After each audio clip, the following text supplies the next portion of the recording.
the Navigator.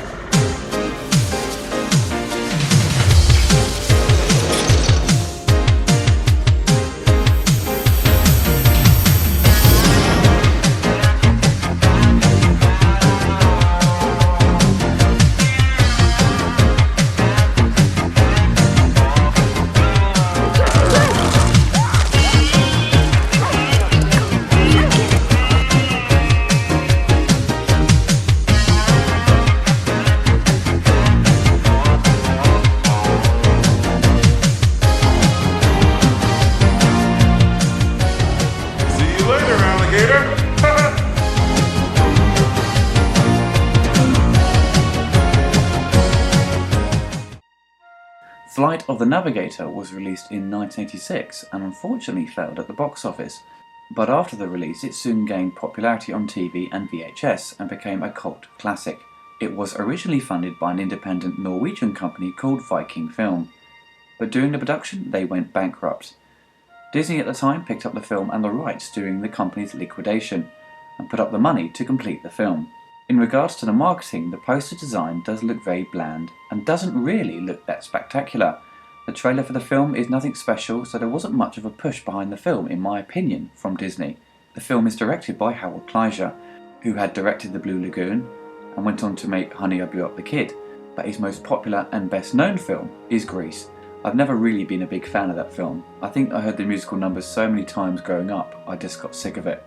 The story is about a 12-year-old boy called David, who is abducted by an alien spacecraft and dropped back on Earth 8 years later. The boy has no concept of the time that has passed or the events that have taken place and finds himself in a world he doesn't know.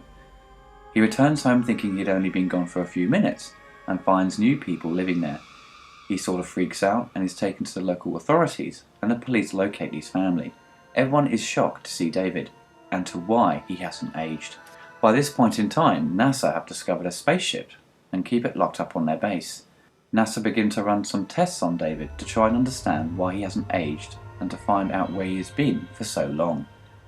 During their tests on his brainwaves, they discover he is carrying images of a star map of a galaxy scientists have no record of, and the image of a spaceship appears on screen, and it's identical to the ship they found earlier. Soon the spacecraft begins to communicate with David. He escapes and jumps onto the ship and goes on his adventure. After viewing the film, it feels like two movies in one. The first half is a serious film about the child being lost and coming to grips with the reality he is in, and the second half is a fun, kid-friendly Disney film. I think maybe the shift in tone maybe put a lot of critics off at the time, and you can clearly see the switch in tone in the movie. I don't think it's a bad choice, but it would probably be best to see the movie retain its just one tone throughout the picture, instead of just suddenly switching. The film does generally lack any action or real tense scenes. It's very tame and dumbs down any possible violence. In the film there isn't many recognisable actors. There is maybe 2 or 3 you will know from other movies, but the actor in the film that everyone will know is Sarah Jessica Parker. Her character works on the military base and pops in now and again to see David and helps him escape to get aboard the spaceship. Her performance is okay in the film, and this is probably the first movie I ever saw her in. Beforehand she was famous for her role in Footloose. As we all know, she went on to become famous from Sex and the City. Is it me, or does every woman think Sarah Jessica Parker is attractive and pretty much all men disagree? The actor who played David didn't really have much success after this movie. I don't think he did a bad job and acts generally very well throughout the picture, but I kind of feel the movie was written for a more mature actor. He does seem a bit of a wimp in places and very emotional, which is not a bad thing, but he needed to be a bit more tough in my opinion. The actor Jerry Kramer was located by a fan a couple of years ago and seems to be working in a sporting goods department. Let's hope he's the manager and not a sales assistant on minimum wage. He does seem like a cool chap though. Now, the ship's navigator is voiced by Paul Reubens, who at the time was famous for his Pee-wee character the year before he starred in Pee-wee's Big Adventure, directed by Tim Burton. In 1988, the director of Flight of the Navigator directed the sequel Big Top Pee-wee. The actor wanted to add some mystery to who voiced the character, so he is credited as Paul Mall. You wouldn't recognise his voice at first until he starts laughing.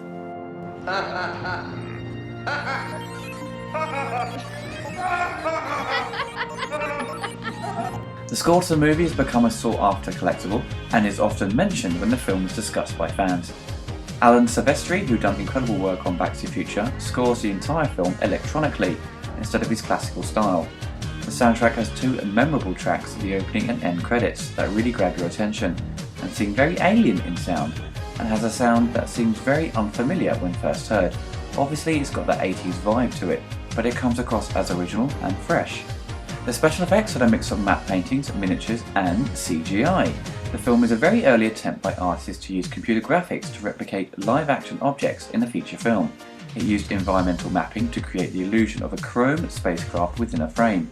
The effects were handled by Omnibus Graphics, who handled a lot of the early 3D animation in the 80s. As you can see from the demo reel from 1985, it was very impressive with what they could do at the time. CGI was not used to depict the suspended steps leading to the spaceship.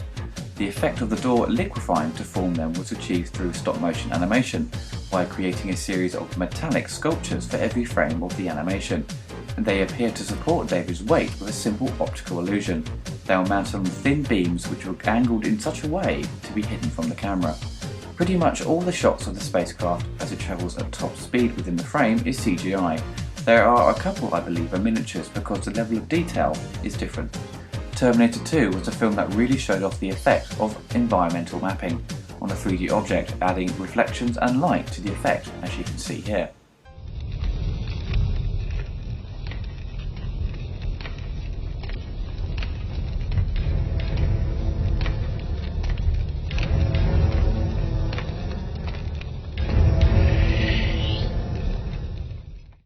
The two full-scale spaceship hulls used in most of the shots throughout the film, one with an open entrance and the other sealed, were constructed out of thin, curved sheets of wood over a metal framework and finished with primer and reflective paint.